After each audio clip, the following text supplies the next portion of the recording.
Hi there, welcome to WeCode's 100 Days of Coding Challenge. Today is day 3 of the phase 2. So let's begin.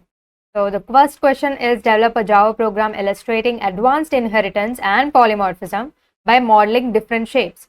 We need to implement a shape class as a superclass with methods for area and perimeter calculation. So the description is given, we need to create a shape class with abstract methods for area and perimeter calculation. So after that, we need to extend this class to circle and rectangle subclasses. We need to also implement these methods based on the shape specific logic. So the input format will be input specifies dimensions like radius for circles or length, breadth for rectangles. The output will be display calculated area and perimeter for each shape. Also, the constraint is given that the dimensions must be always positive for the shape, and if the input is circle with radius 6, the output must be area and perimeter of it. So this was it. So now let's quickly dive through all the concepts required to solve this question. So first of all, inheritance, we have been discussing about it, where one class, there will be one parent class and there will be a child class. The child class would be inheriting all the properties and attributes of the parent class. So that is about this inheritance. And then we have a polymorphism. So this polymorphism word itself is made out of two words. One is poly and other one is morphism. So these two are Greek words. Poly means many and morphism means forms. So many forms. So this basically means like so whenever we refer to polymorphism in Java, so polymorphism actually means variety of ways or different ways to do the same task. So that is the meaning of many forms. So we can perform the same task in many different ways. So that is polymorphism concept. So in polymorphism is of two types. One is overloading, which is method overloading, which is a compile time polymorphism, and then other one is overriding. So we can override the methods. So this is the runtime.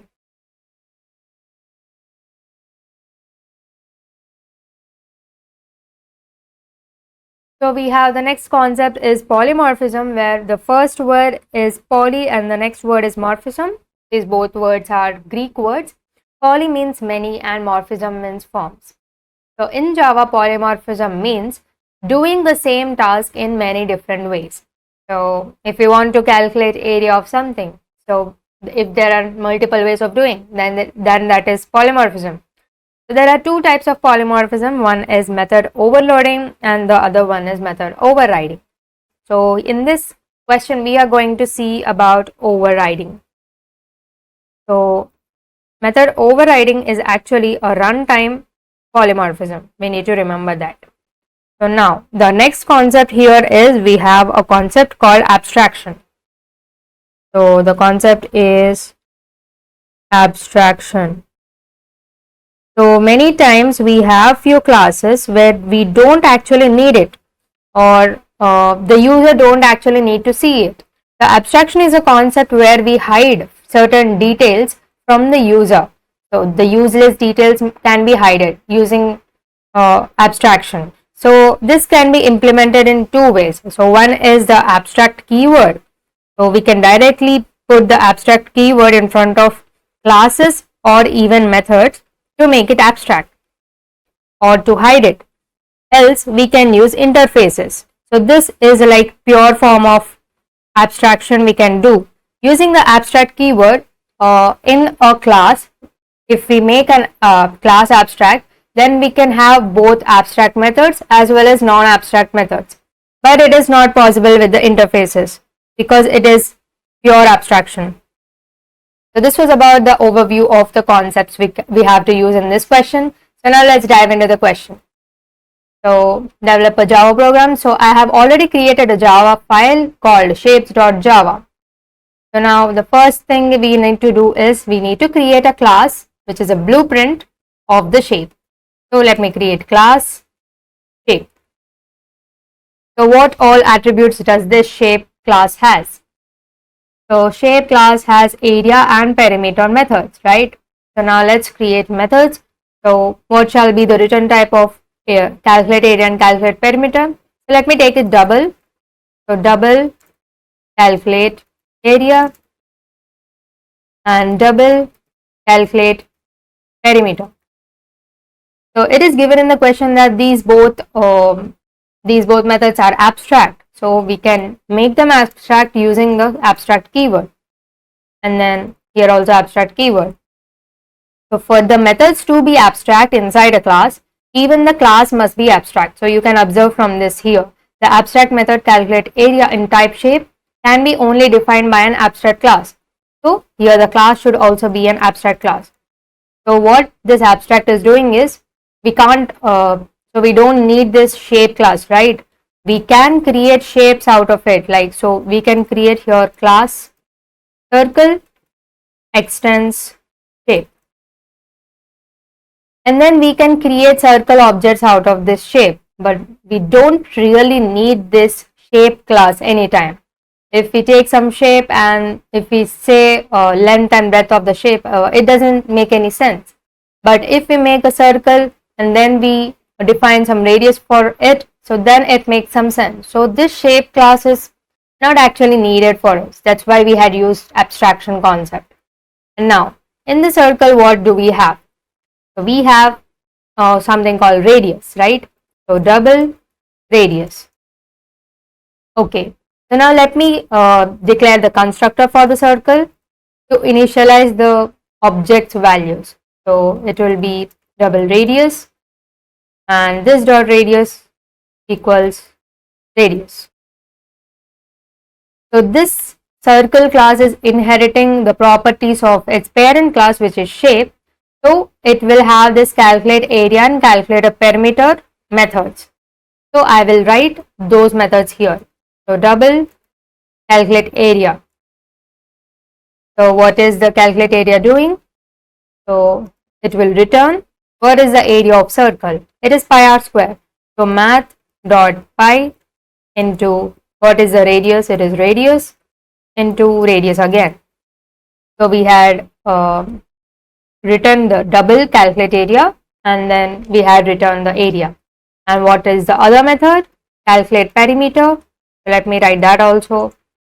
Here we need to return the perimeter of circle, which is 2 pi r. So 2 into math dot pi into radius. That's it. The circle class is done. So we had written the circle which extends the shape class. So this circle is a type of shape. It will have a radius, and we have written the constructor which will initialize the radius for the object created out of the circle class. And then we have written the calculate area and calculate perimeter for this class. So the next shape we are going to create is the rectangle. Let me write class rectangle, and this also extends the shape class. So extends shape. So what does a rectangle have? It has a length and breadth. So let's quickly create those. So length double length, so double length and double breadth. So let me also create the constructor for the rectangle to initialize the values for the object. So double length and double breadth, and this dot length equals length, and this dot breadth equals breadth. It's done. Now let us also write these calculate area and calculate perimeter for this rectangle class. So you can see even this is showing that the rectangle must implement the inherited abstract method. So let us declare it. So the return type will be double for these both methods, because if the input is double, then the output will also be double. So calculate area, else we have to convert it to the integer and then we have to return it. So what is the area of rectangle? It is length into breadth, and double calculate perimeter. So we need to return what is the perimeter of a rectangle. It is 2 into length plus breadth, right? 2 into L plus B. So L plus B. Done. We have written two classes, which is circle and rectangle, and these both extend the shape class. So these both are child classes of this shape. And now it's time to complete our main method. Firstly, we need to take the input from the user of the shape. So let me write a scanner class to take the input. Scanner object equals new scanner and system.in to read the console. And now I will write a string shape equals sc.next. So string shape, we are going to get the input of what shape does the user want to calculate about, and then if shape dot equals, so here I am comparing this string shape with circle. So if the shape or the input given by the user is circle, then what I have to do? I have to calculate the area of circle, right? So I have to create an object for the circle first. The circle C1 equals new circle, and then I have to initialize the radius, right? So let us ask the user only the input for the radius. For that, I'll create a new radius variable. So double radius equals sc dot next double, and that's it. So the object for the circle class is created, which is C1, which will which will call the constructor with the radius. So a new object is created. Now for this C1 created, I'm going to calculate the area and I'm going to calculate the perimeter. So calculate perimeter. Now it's done. So we have to write this inside the print statements, right? Because it is going to return it. So I will write a print statement s out. So s out and tab will give it is a shortcut for the print statement in VS Code. So now let us print it. So let me write the so let us directly write it. So area of circle, and then I will write in the next line I will write for perimeter of circle.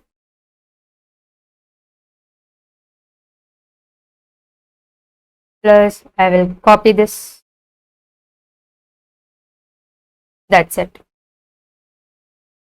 So in similar way we can do for the rectangle. If it is not a circle, we will check if it is rectangle. So shape dot equals rectangle. Also you can modify this shape, like for checking it, if the user gives the input in the uppercase, so we can make sure to convert that into the lowercase. So shape dot to lowercase will convert the shape input to the lowercase and then check it with the circle, which is already in the lowercase. Then there would be no problem even if the user gives the input in the uppercase. So now let us declare the double length. Or we have to take the input from the user, right? So sc dot next double and double breadth equals sc dot next double again.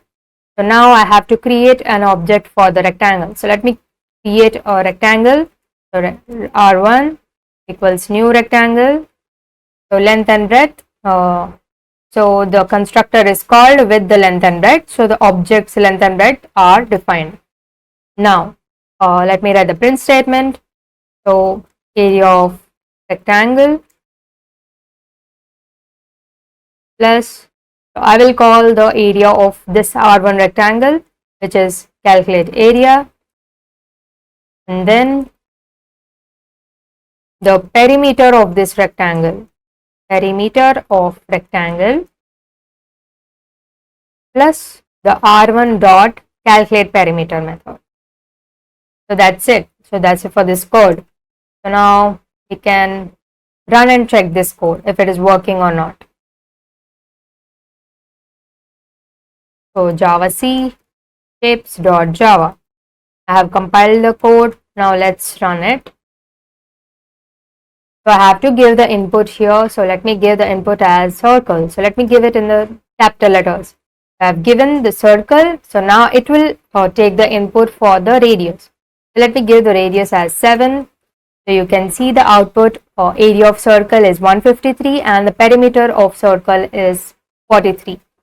So in this way we can utilize the abstraction concept, and here we had done the polymorphism concept. We had used the overriding concept, and that's it. In this way we have to calculate areas for this. So that's it for this question. Do follow the 100 days of coding challenge by VCode. Thank you for watching.